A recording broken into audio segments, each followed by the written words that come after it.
everybody, welcome back to English by Kylie. Today we're going to be talking about some money-related idioms. A lot of people think that idioms are not really important or they don't want to spend the time understanding them because they won't use them. But even if you're not using a lot of idioms, it's really good to understand because if you're reading in English or communicating with native or advanced speakers, understanding different types of idioms in the context is really valuable and helps you improve your level in English. So let's get started, talk about some of these idioms, and see some different examples of how we can use them. Let's go. And before we begin, don't forget to hit the subscribe button so that you can stay updated and continue to improve your English. Do you ever feel like you're just pouring money down the drain? This means to throw or waste money, often carelessly. So you can see that this has more of a negative connotation. We use it when we are spending too much or spending money on something that we don't want to spend money on. So we have two different ways that we can format and structure a sentence using this idiom. One is with on and then the item. For example, I feel like I'm pouring money down the drain on useless things. And the other way is with an ing verb following the idiom. He has poured so much money down the drain trying to fix the car, but he just needs to get a new one. So these are the different ways we can use it. This idiom can be really useful in different situations because we often spend a lot of money on things that we don't need or things that are not worth it anymore. Another example could be maybe on some type of membership or subscription. Does anyone ever feel like they are subscribed to so many different things that they don't use, like maybe a Netflix subscription or a newspaper subscription? These are things that we can use this idiom with. Were you born with a silver spoon in your mouth? Remember, not literally. This one means to be born into a wealthy or fortunate family. For example, she was born with a silver spoon in her mouth. By the time she was born, her parents were already millionaires. As you can see, this could probably be used in some negative context, but also it could be neutral as well.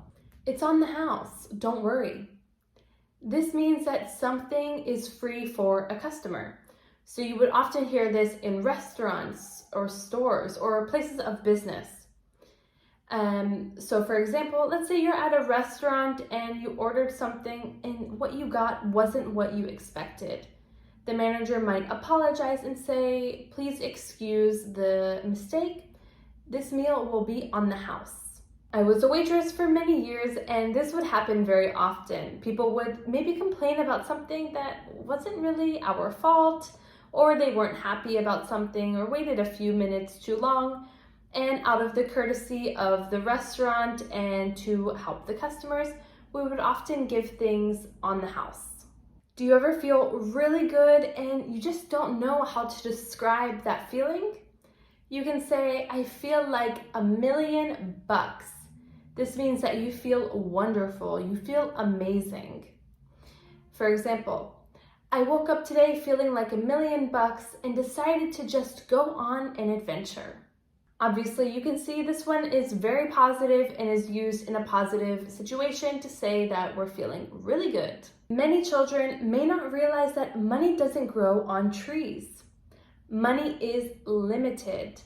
This is often used maybe from a parent to a child or someone who is demanding something that they want. A parent might say, you know, money doesn't grow on trees. We can't buy everything. This is not necessarily negative or positive. It's more neutral and it's just there to say, we can't just use all of our money. Money is limited. We can't buy everything we want. Break the bank is to cost more than one can afford. We've all been in those situations where we saw something that we really wanted to buy, but we knew it was just slightly expensive, so we decided not to. Or if you wanted to break the bank, you decided to buy that item. So an example of this could be, yeah, that bag is really expensive, but it's not going to break the bank. I'm going to treat myself. And penny pincher. This is someone who is very conscious of spending money. They don't want to spend too much. And if it's being used in a more negative way, it's to say stingy.